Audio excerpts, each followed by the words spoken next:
Okay, so I know, right? Yeah, make it even more chill lah.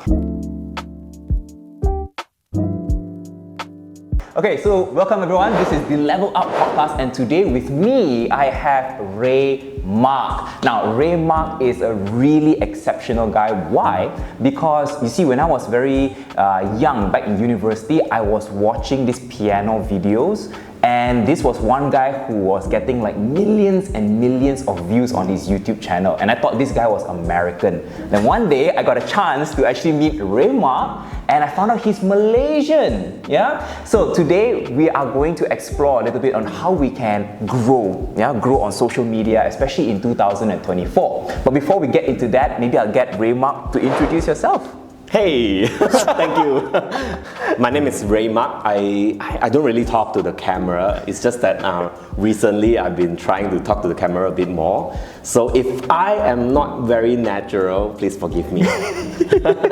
So Ray Mak is my name. Okay, so my Chinese name is Mak Hon Kit.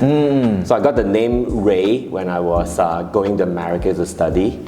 So, because people cannot pronounce my Chinese name. Mak Hon Kit. So yeah, Mak Hon Kit. And then they're like, and a lot of Americans, they call me Hon, hey Hon, hey Hon. Yeah, you know, so it was very difficult for me. So I pick up Ray. So where does the Ray come from? Do you guys know Ray Charles? Ray Charles. So Ray Charles is a jazz pianist. Oh. Okay, so he's a jazz pianist, singer, and he cannot read notes. Do you know why he cannot read notes? No. He's blind. Yeah, so for me, I don't read music. Okay, I can only play by ear. Okay, so I feel like there's a connection between me and Ray Charles. Okay, because we both play the piano, but we can't use our eyes. So that's why I got Ray Mak, and it's short and sweet. Nice. So that's why.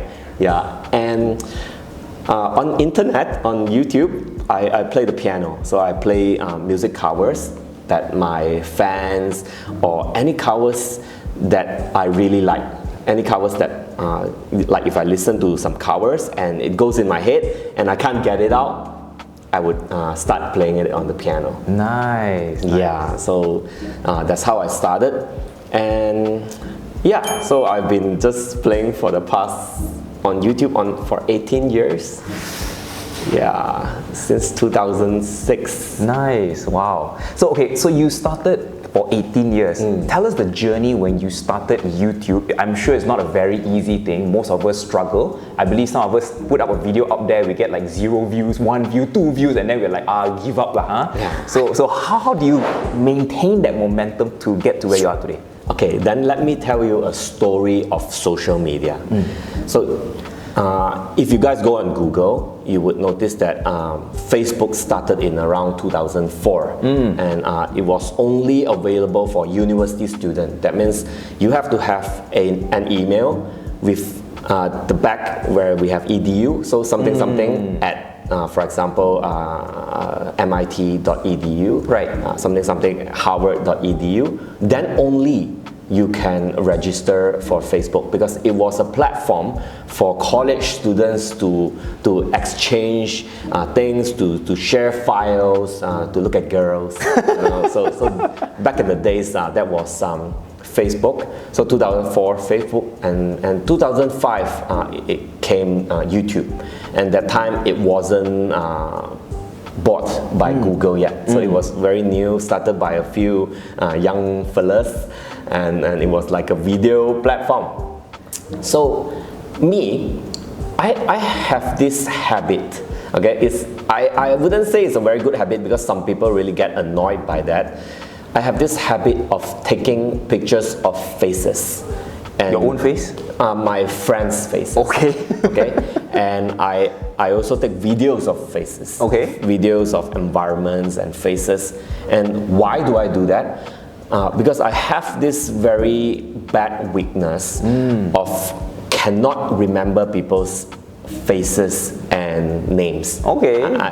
I'm not sure if you guys can relate to that, but I'm so bad that I can talk to you like, hey, my name is Ray, what's yours? And you tell me, my name is David or something. And then I turn around and I turn back, I would have forgotten your name. You just send us a hey bro. Yeah. then when people call me like, hey Ray, you know, Hey bro. I'll be like, hey bro, hey sis, you know. So it always ends up like that, and I really hate the feeling of not knowing the name of that someone who cares about me. Okay, because if someone can remember my name, that means that person have a little bit, I mean, they do care about like who you are and stuff, you know. So I want to care in return. So I don't want to, so I always ask for name, and I always try my best to remember names. Right. But unfortunately, I can't. Okay, so how do I remember names? I will use my camera. It was a Sony T7 back then, so I just use my camera. I take pictures of everyone, and back then selfie wasn't even the in thing yet, but I was already like using camera to selfie without looking at the screen, you know. So I have a lot of pictures of myself. And I used to teach martial arts. I used to teach taekwondo, so I have a lot of like students. So I take pictures of them. Then I go back and quietly write down their names. Wow. Write down their names. The effort, man. Yeah. Then I'm like, okay, yeah, this is Cindy. Okay, this is Jennifer. This is Peter. You know. And I write down. Then I go on Facebook and I look at their names. Then I add them as friends and all those things. And yeah, it's kind of like a stalker thing, but it's actually my personal effort to try to remember their names. But one day, my hard drive broke down. Oh, I was like, oh shit! Oh no! I'm going back to bro and sis. Yeah, so I don't want to go back to bro and sis. So the hard drive was like, it's like almost breaking down. So I was like, shit. Then I quickly went to like, back then was Radio Shack or something, and I bought another hard drive, which was in US, it was very expensive. Yeah. So I bought another hard drive, I transfer everything to the new hard drive, and I was thinking, what if the new hard drive breaks down too? You know? So back then, there was a lot of conversation talking about cloud storage. So I went on the internet and looked for free cloud storage. Nothing is free. So back then there was X drive, Y drive, Z drive. So they don't even bother to Very creative. creative with the names, you know. So and the registration was $19.99 for like 1 gigabyte of data. I'm like, damn, that's expensive, you know. For college student, like $20 is hell. Yeah. Hell no, you know.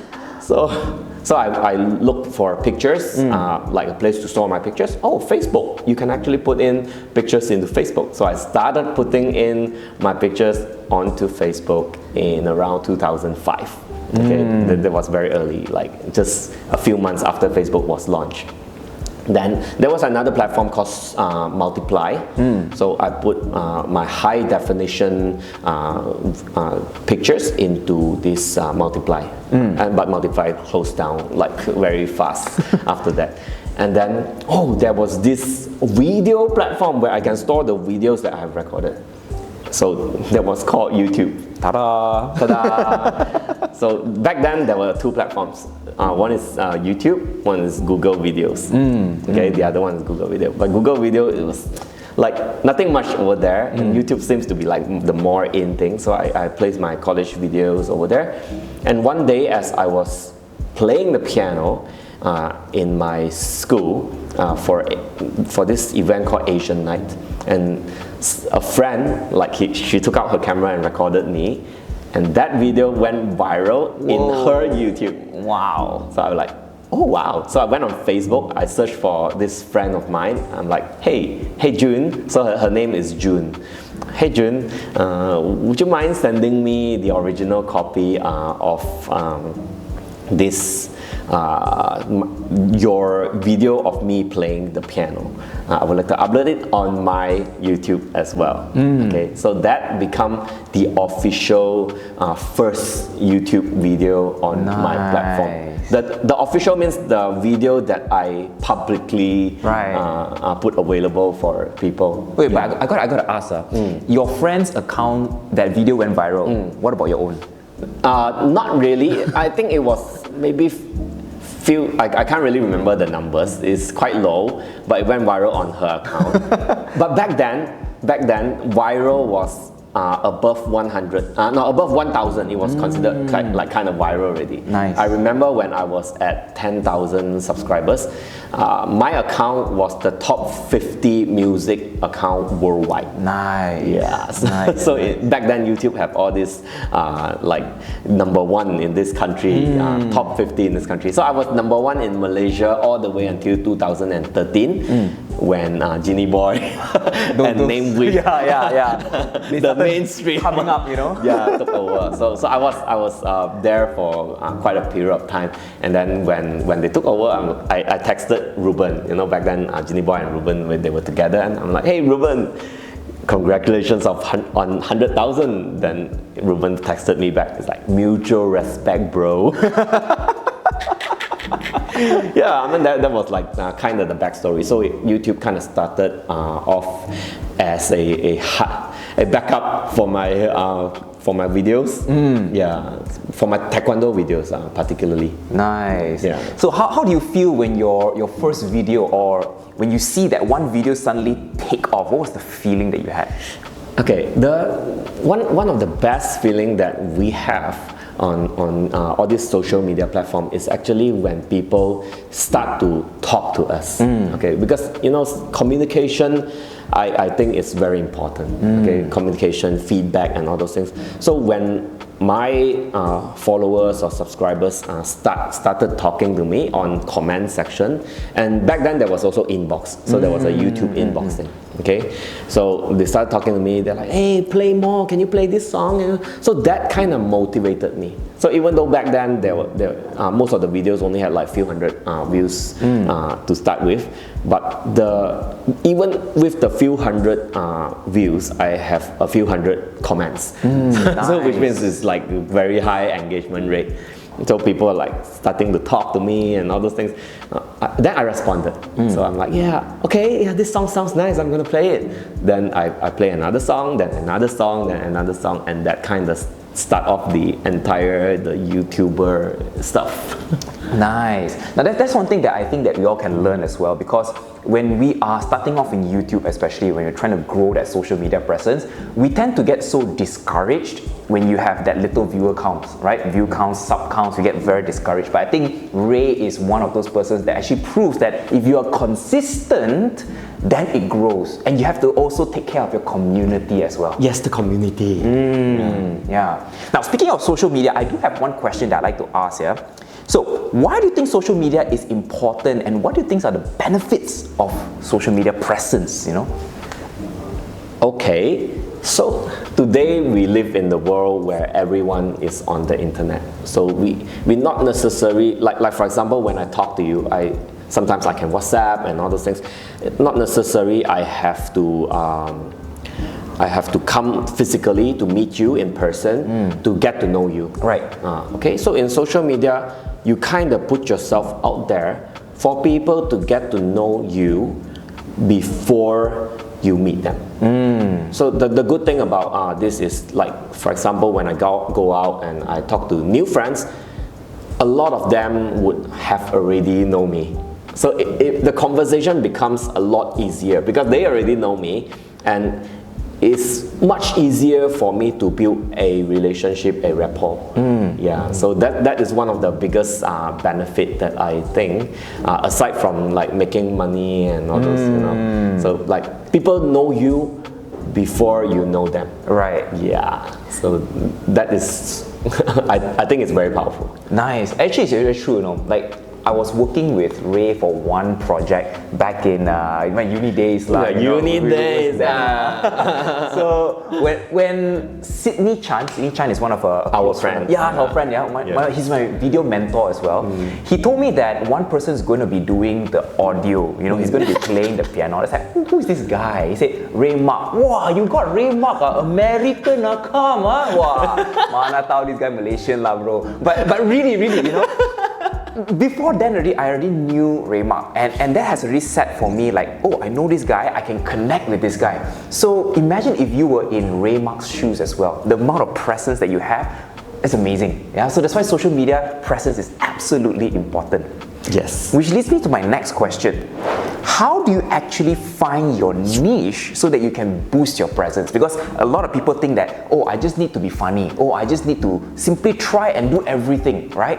But I think niche has something to do with why your followers actually follow you in the first place and stay with you. But what do you think about that? How do you boost and find your niche? So I would say everyone have different talents.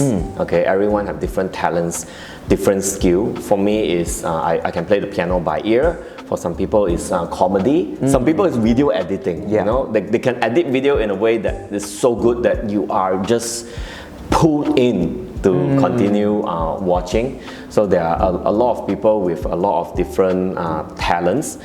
And of course, while we have talent and we showcase ourselves, there are also people who have similar talents and similar interests, but they just don't showcase themselves. Okay, like for example, I can play the piano by ear. I like to playing the piano, and I like to post my. I like modern music, like Blackpink, Taylor Swift, those kind of thing. So yeah, so I can listen to the song and then I play it out. And there are a lot of people who wants to do that as well. So when they watch me, they can also do the same. So instead of inspiring them, I can aspire to them that they can do the same as well. You know, I learned this from my friend Hubert. I'll tag Hubert. Yeah, shout out to Hubert. Yeah, so my fans, they feel like they can do the same. They can play the same song. So a lot of my fans, they're like, hey Ray, you know, 15 years ago when I was a kid, I learned to play piano because of you. And I am now the performer for this Philharmonic Orchestra. I'm like, whoa, okay, I'm not even there yet, you know, but you are. Then there are some others that, I'm actually someone who's going through chemotherapy, and your music is the only thing that is keeping me alive. I'm like, so there are a lot of like comments like this that I receive every single day until now. Yeah, so that shows me that there are a lot of different people in this world. So like Chinese say, different rice feed to different people. What was the Chinese saying? Yeah, 米唔同米唔同人. I don't understand. Yeah. I don't understand. Yeah. The bananas. Oh no, you're not. I'm banana. Banana. Oh yeah. So nice. So one thing that I agree with that is that when you actually find something that you're super passionate about, and for Ray's case it's music, right? Your niche actually helps people to actually feel aspired and inspired to do something about it. So some become a Philharmonic orchestra member, some actually is going through a tough time and they needed you to be there. So I think when you really find your niche and you double down on it, just be so good at it, people will follow you. People will be there with you and be loyal. Yeah. Okay, my next question. Which social media should I focus on? Good question. A lot of people have this misconception that, okay, I need to be everywhere. I need to be on X, I need to be this, I need to be that, and I need to copy and paste this, or maybe I just need to try everything at once. Should I focus or should I try everything? Okay, to me, each social media platform has its own strengths and weaknesses. There are some people whose content will be very good on TikTok, on Reels and all those things. There are some people whose contents are very good on YouTube at the same time. So I would say the other one that you talk about, where you try out all the different social media at the same time with the same content but modified. Okay, you don't want to post like a TikTok content with the TikTok watermark onto Reels and then go and post the same thing onto YouTube, because all these companies all these platforms, they are somehow like competitors. So if you want to post it on, for example, YouTube Shorts, might as well modify the video a little bit so that it suits onto YouTube, and then when on TikTok you make it for TikTok, you know. So just slightly more effort rather than just, you know, oh, from TikTok and you straight away post into others. It may not work that well because the systems on Instagram, on Meta, on YouTube, they can detect watermarks. Okay, so yeah, they don't like I didn't even notice. Yeah, they don't like that. You will notice you'll be shadow banned. Yeah. Moral of the story, don't copy paste. Don't copy paste. Yeah. You want to copy paste, you modify a bit, you know. Yeah. But is there a platform that is more superior than others, or do you think it's just about how you post it? Okay, to me, I like YouTube, not just because I started off with YouTube, but YouTube is the one of the biggest strength of YouTube is that it is searchable. Okay, like for example, I want to search for how to grow this sunflower microgreen. Wow, so specific. Yeah, so specific, so specific, you know. But it's easier to reach all the videos that you really want on YouTube, whereas on other platforms, like if on Instagram, you are following because of the person. Okay, you like this person, you follow this person. She's pretty, you know. She wear bikini. So you follow this person and you watch her a lot. Then that gets recommended to you, and so does other bikini wearers. Okay. On TikTok, you are following based on trend. So the whatever that is pushed up is basically more trendy based on your liking and preference. Yeah, like if there are 4 videos A, B, C, D, and A and B are similar, and you watch a lot of A and B, maybe the D, which is similar to A and B, will be recommended to you, and the C will not be recommended to you. So yeah, so the algorithm is very, very powerful on Instagram and TikTok, but on YouTube is very searchable. Instead of sending you like algorithmic stuff, they go based on what you really like. You can search. So for example, if you are doing like a lot of videos of how to and other things, YouTube is super searchable. Yeah, so that's why I prefer YouTube. Another strong strength that I think about YouTube is this thing called AdSense. Okay, so AdSense is where companies, they would pay to YouTube with this Google Ads program, and YouTube would take that money and split it to the creators. Yes. So that is called AdSense. So if your YouTube is strong, in case of always going out to ask for sponsorship, you already have a base income. So for example, maybe your YouTube can generate around 1,000, 2,000 US. That would be 4,000, 5,000 to 8,000, 10,000 Malaysian ringgit. Damn. So you kind of have like a base already, and that makes it a lot easier for you to go out and ask for a sponsorship, because you are now not desperate. Yeah, because when you are desperate, it's very difficult for you to ask for sponsorship, because you rely on that amount of money, you know, to survive. Correct. But with YouTube, you already have that base income. If you are able to do it, you know, now is 2,000 subscribers, 500 subscribers, 2,000 hours of watch time.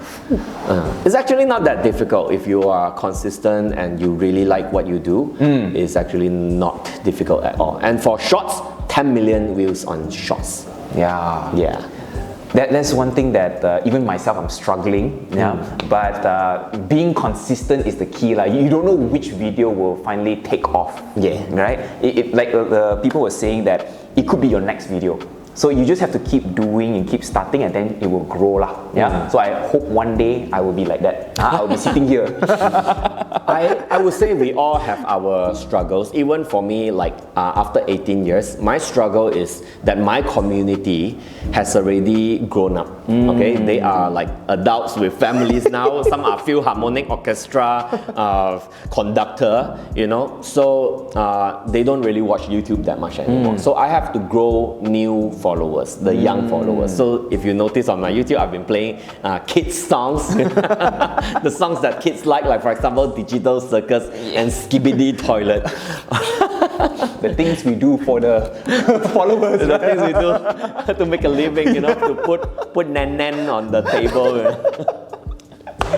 Yeah, so it's never a very smooth and easy journey. We always pivot all the time. Like I even have my own podcast now, shout out to yeah. Please check it out, yeah. Please come over. Nice. So yeah. Hey, nice. Okay, my next question is this, yeah. What is the first thing I need to do to up my social media presence? The post. Yes, post important. The most important and also the hardest thing to do is to start. Okay, because starting part, you would think of a lot of things because a lot of people, they are perfectionists. Yes. They're like, I want my video to be as good as this person's, but if you don't start, you will never know what are the challenges that will come to you. Like for example, suddenly the mic stops working, the camera just shuts down. Those kind of things are basically experiences that you kind of have to go through so that you learn along the way and you improve along the way. Yeah, so the starting part is the most difficult. So once you have already started, then you can start to play around with a lot of things, like for example the algorithm, like what makes people stumble upon you. So in search engine, because YouTube until today is the second largest search engine in the world, so a lot of people, they stumble upon videos because they have searched for a certain keywords. Right. Okay, so that is what we call the search engine optimization, and if they really like that, then we will move on to algorithmic, where if you keep on watching similar videos, then YouTube will push similar videos to you, and it also depends on the watch time. If people stumble upon and stay on your video for a period of time, that will push up the algorithm for your video to appear on more important spaces of whatever social media that you are doing and you're putting your videos on. Yeah, so that is the thing. So you can actually learn a little bit about SEO. You can learn a little bit about the YouTube algorithm or the Instagram algorithm, TikTok algorithm, Meta, those kind of things. Yeah, so when you start posting your videos, what I understand is when you find that niche, you double down on it, you post that video, may not be the best. Yeah, I think we can all agree that our first few videos is going to be the most rubbish lah, but when you keep doing it, you just have to keep saying that I'm going to make it at least 10% better, 100% better to the next one, right? Exactly. Yeah. And if you keep going, that one video, maybe one of it will suddenly take you to the moon. Okay, so yeah, definitely if you want to up your presence, follow what Ray Mak said. You have to start. You cannot get there without going into the car to get there. Yeah. Yes. Yeah. Okay, so my final thoughts here. What are some final message or maybe any form of announcement that you like to share so that people can gain something, or you want to share something, a shout out? Yeah, what is it? Okay, so since right now I've been doing this new podcast called In the Spotlight by Ray Mak. Along in my 18 years of journey, 18 years in YouTube in Malaysia, I've gotten the privilege and opportunity to get to know many other content creators as well. Okay, so me alone, my knowledge is actually quite limited. And there are some people who can go from 0 to 100,000, 100,000 to 1 million within 2-3 months, like our friend, shout out to Hubert, again, 2 times already, 2 times already. So there are some people who really have like in-depth knowledge into like how to be seen, what kind of videos that goes viral. So in that podcast that I do, I actually try to talk to them in our conversation. I extract from them what they do and all those things. And a lot of my friends, they really passionately share their secrets without any form of like holding back or stuff. Yeah, Nice. so that's why even from them, as I interview them, I learn a lot from them. Yeah, I learn a lot from them. I'm like, wow, okay, you can actually do this. I've never thought about that, you know? Yeah, like one of my friend, his name is Brian Lau. Shout out to Brian Lau. He is really good. Like he kind of like show me, oh, actually AI can do this for you. And then I'm like, oh, okay, yeah, this is really amazing.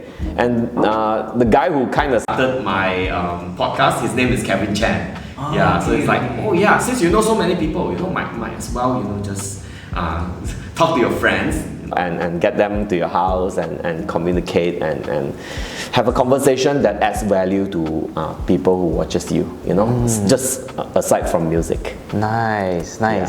And I totally agree with that, because in YouTube is never a competition space. Yes. It's a collaboration space, Yes. right?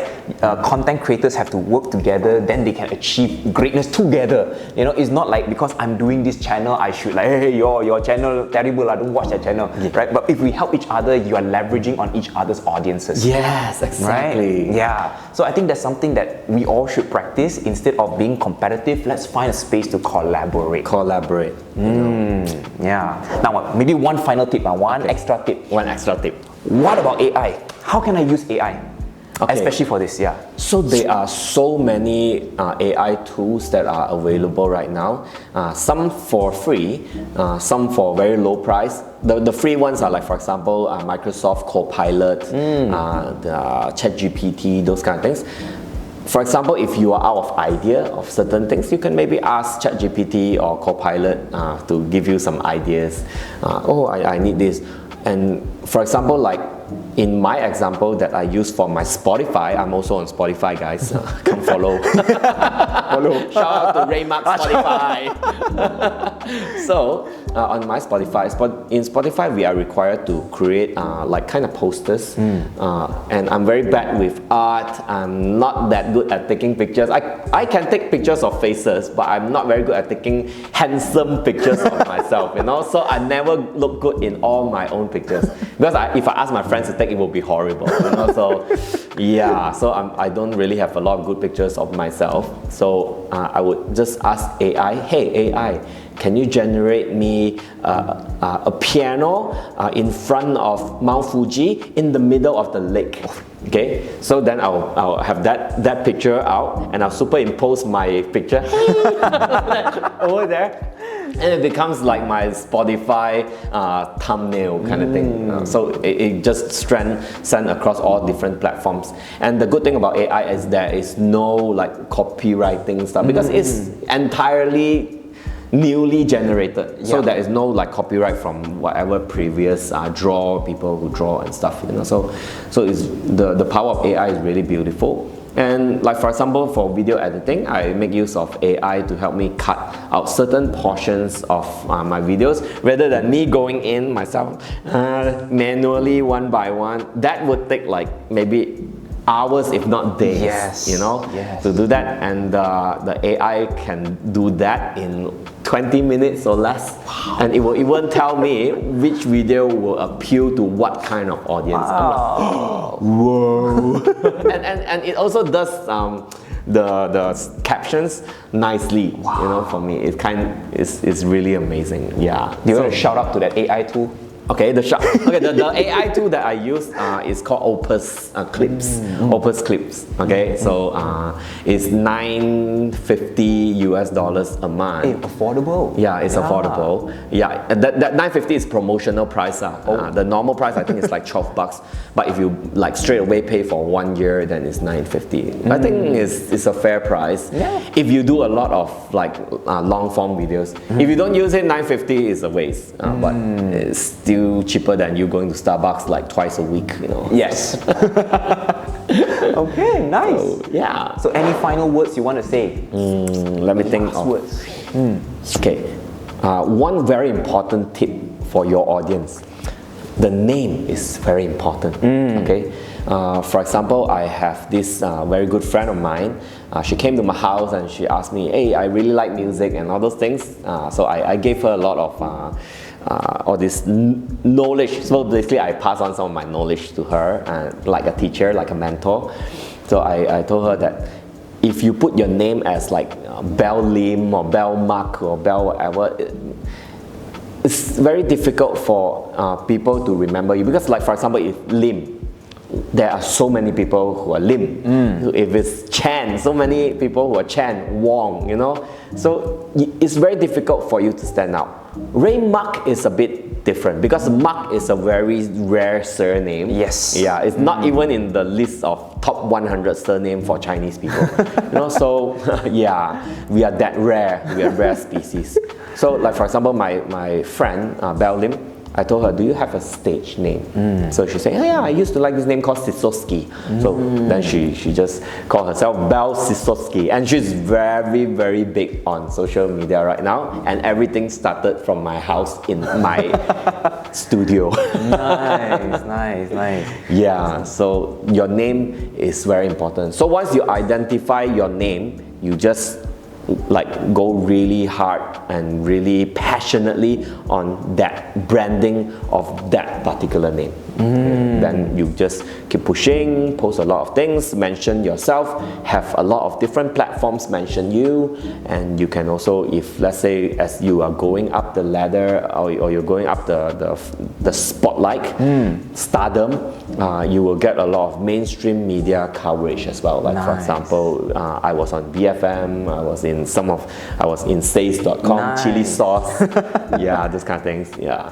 So you double down on the name that you have decided. So name is very important. You don't, if you think your name is like very normal, maybe think of a name that you can really represent you. And that's why after having a chat with him the other day, we had lunch together, he told me that, yo, drop the name Coach Mahathir, right? Maybe put that as the tag or the handle or something, right? Handle, yeah. Yeah, so I decided to change my YouTube channel name from Coach Mahathir to Mas Mahathir. So that will probably help with your SEO as well. When people search you up, it's easier to find you than to have your name and some other things in your name. Yeah. It's easier to find is one thing, but the other thing is because Coach Mahathir, Coach is like already a word. Okay, Mahathir is your name. So there are so many people who are also Mahathir, but Mas Mahathir is more unique. You know what I mean? Yes. So that was the reason. So I was giving you the suggestion of maybe Coach Mahathir as the username, and then Mas Mahathir. So in future, if you go out, then people will be like, hey, shout out to Mas Mahathir, you know. So that will be a much better branding for you. You know? Nice. Oh, see, we have so much information shared today by our Sifu, Ray Mak. Yeah, Sifu. So you got to check out all the things that he is having on his YouTube channel as well. I think there's so much you can gain from it. But to give you a quick summary for today, number one, you just have to start. Yeah, you want to up your presence in social media, you just got to start. And make sure that every next video that you have, you make some level of improvement. Yeah, and number two, name. Name is so important. Make sure you double down on a name that makes sense and is something that's very catchy for everyone as well. Yeah, and number three, leverage on AI. AI is so powerful. $9.50 a month, come on man, that's so cheap. Yeah, so if you use all this, I'm sure that you'll be able to increase your social media presence.